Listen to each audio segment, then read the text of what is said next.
என்னை நன்றாக இறைவன் படைத்தனன் தன்னை நன்றாக தமிழ் செய்யுமாறே.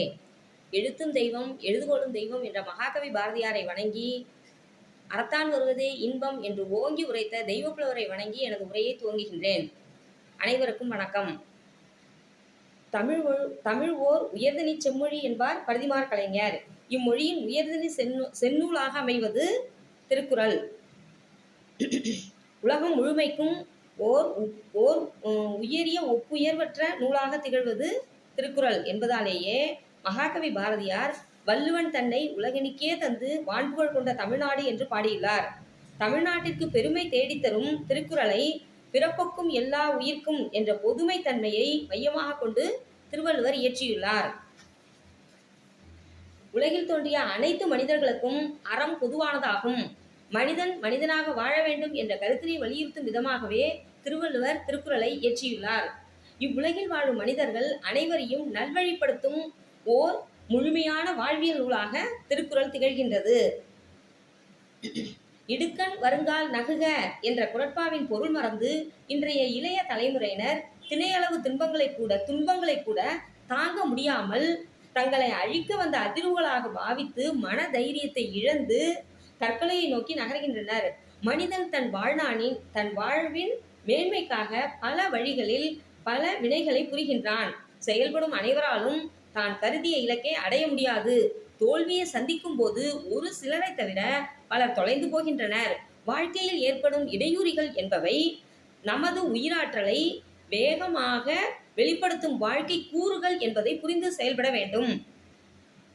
துன்பம் நேர்கையில் இன்பம் சேர்க்க முடியும் என்ற நம்பிக்கையுடன் காத்திருக்க கற்றுக்கொள்ள வேண்டும். சுடச்சொலரும் பொன்னே போலே ஒளிவிடும் என வரிகளுக்கிணங்க நெருப்பிலும் தங்களை தரம் உயர்த்தி கொள்பவர்கள் உரனுடையவர்கள் ஆவார்கள் என்று உலக மக்கள் அனைவருக்குமாக திருவள்ளுவர் திருக்குறளை படைத்துள்ளார். அறத்தான் வருவதே இன்பம் என்பதை மறந்து மனிதன் சமுதாயத்தில் பிழையின்றி நடப்பதற்காக சட்டங்களும் அவற்றின் வழி இயங்காவிடில் உற்ற தண்டனைகளும் இயற்றப்பட்டுள்ளன. மனிதனும் தனது செயல்கள் அனைத்தையும் அச்சட்டங்களின் ஏற்பு விலக்கு நிலைகளுக்கு ஒட்டி வாழ முற்படுகின்றான். ஆனால் தன்னளவில் அறவழியில் ஒழுகுதல் வேண்டும் என்ற அடிப்படை பண்பே முக்கியமானதாகும். தீயவை தீயினும் அஞ்சப்படும் என்ற கட்டுப்பாட்டு உணர்வே மிகவும் முக்கியமானதாகும். ஊழி பெயரினும் தாம்பேரா சான்றாண்மைக்கு ஆழி எனப்படுவார் என்று தெய்வப்புலவர் திருவள்ளுவர் அறவழியில் அமைந்த உள்ளத்தை உடைமையாக்கி எத்தகு சூழ்நிலையிலும் தன் நிலை மாறாது சால்பு நிலையில் இருப்பவரையே சான்றாண்மை என்னும் கடலுக்கு கரை போன்றவர்கள் என்று புகழப்படுவார்கள். தன் நிலையில் மாறுபாடு இல்லாது வாழும் மனிதனே வாழ்வாங்கு வாழ்பவனாக கருதப்படுவான் என்று உலக மக்கள் அனைவருக்குமாக திருவள்ளுவர் திருக்குறளை படைத்துள்ளார். நன்றி மறப்பது நன்றன்று என்பதை மறந்து மனிதன் சமுதாயத்தில் இருத்தல் கூடாது என்பதை வலியுறுத்துவதோடு நன்மைகளை போற்றி தீமைகளை மறத்தலே உயர்ந்த பண்பு என்பதே திருவள்ளுவரின் உயரிய கொள்கையாகும். தீச்செயல் புரிந்த ஒருவனை விட செய் நன்றி மறந்தவன் கொடிய தீர்ப்புக்கு உள்ளாவான். எந்த அறச்செயல்களில் இருந்து நழுவி நடந்தாலும் அதிலிருந்து விடுபட வழியுண்டு. ஆனால் செய் நன்றி கொன்றவருக்கு உய்வே இல்லை என்று 110வது குறட்பாவில் திருவள்ளுவர் பதிவு செய்துள்ளார். இன்னா செய்தாரை உறுத்தல் அவர்னான நன்னயம் செய்துவிடல். அதாவது நமக்கு தீமை செய்தவரை தண்டித்தல் என்பது அவரே வெட்கப்படும்படியாக அவருக்கு நன்மை செய்து அவரது தீமையை மறந்து விடுதலே ஆகும். இன்னா செய்தாலும் இனியவே செய்யாக்கால் என்ற குறட்பாவின் வாயிலாக சான்றோரின் நல்ல குணமாக துன்பம் செய்தவர்களுக்கு உதவுவதே ஆகும் என்று திருவள்ளுவர் கூறியுள்ளார். ஒத்ததறிவான் உயிர் வாழ்வான் என்ற குறட்பாவின் வாயிலாக ஒப்புரவின் இயல்பை அறிந்து ஒப்புரவு பண்பை பெற்றவனே உயிர் வாழ்பவன் என்று மனித சமுதாயம் முழுமைக்கும் ஒப்புரவின் உயர்வை திருவள்ளுவர் விளக்கியுள்ளார். செல்வத்து பயனே ஈதல் என்பது புறநானூற்றின் பொன்மொழியாகும். வரியார் கொன்றிவதே ஈகை என்று திருவள்ளுவர், அதாவது ஈகை என்பதை பதில் உதவி எதிர்பாராது வறியவர்களுக்கு கொடுக்கும் சிறு உதவியே ஆகும் என்று தருபவரை ஊக்கப்படுத்துகின்றார் நமது திருவள்ளுவர். உள்ளத்தால் உள்ளதும் தீதே என்று திருவள்ளுவர் விடுத்த ஆக்க உரையை மனிதர்கள் மறந்த காரணத்தால் நிம்மதியின்மை நீக்கமர நிறைந்திருப்பதை காண முடிகின்றது.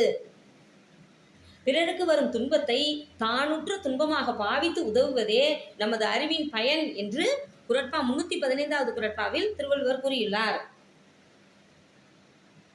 இந்திய நூலக இயக்கத்தின் தந்தை ரா. அரங்கநாதன் அவர்கள் இரவா இலக்கியத்தை பற்றி பொதுவாக கூறியிருப்பது திருக்குறளுக்கு மிகவும் பொருந்தும். அதாவது இரவா இலக்கியம் என்பது என்னவென்றால், படைத்தவரையும் விஞ்சி நிற்கும், படைப்பாளியின் விஞ்சி நிற்கும் குணநலன்களை வெளிப்படுத்தும், புதிய சிந்தனைகளை தூண்டி புது புது கண்டுபிடிப்புகளுக்கு வழிவகுக்கும்.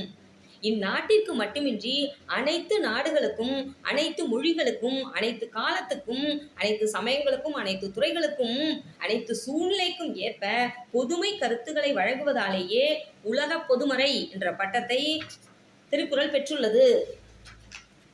தனிமனித வாழ்விற்கும் சமூக வாழ்விற்கும் ஓர் சீரிய நெறியை கற்பிப்பதாக திருக்குறள் அமைந்துள்ளது. வளர்ந்த நாடுகள், வளர்ந்து வரும் நாடுகள் என அனைத்து நாட்டு மக்களும் அமைதி வாழ்வு வாழ வழிகாட்டும் மறை நூலாக கைக்கொள்ள வேண்டிய உயர்ந்த நூல் திருக்குறள் ஆகும். பிற மொழி அறிந்த தமிழ் சான்றோர்கள் உலக பொதுமறையான திருக்குறளை பிற மொழிகளில் மொழிபெயர்ப்பு செய்வதை தங்கள் வாழ்நாளின் மிகப்பெரிய கடமையாக கொள்ள வேண்டும். திருக்குறளை தேசிய நூலாக அறிவிக்க வேண்டும். நன்றி, வணக்கம். வாய்ப்பளித்தமைக்கு மிக்க நன்றி.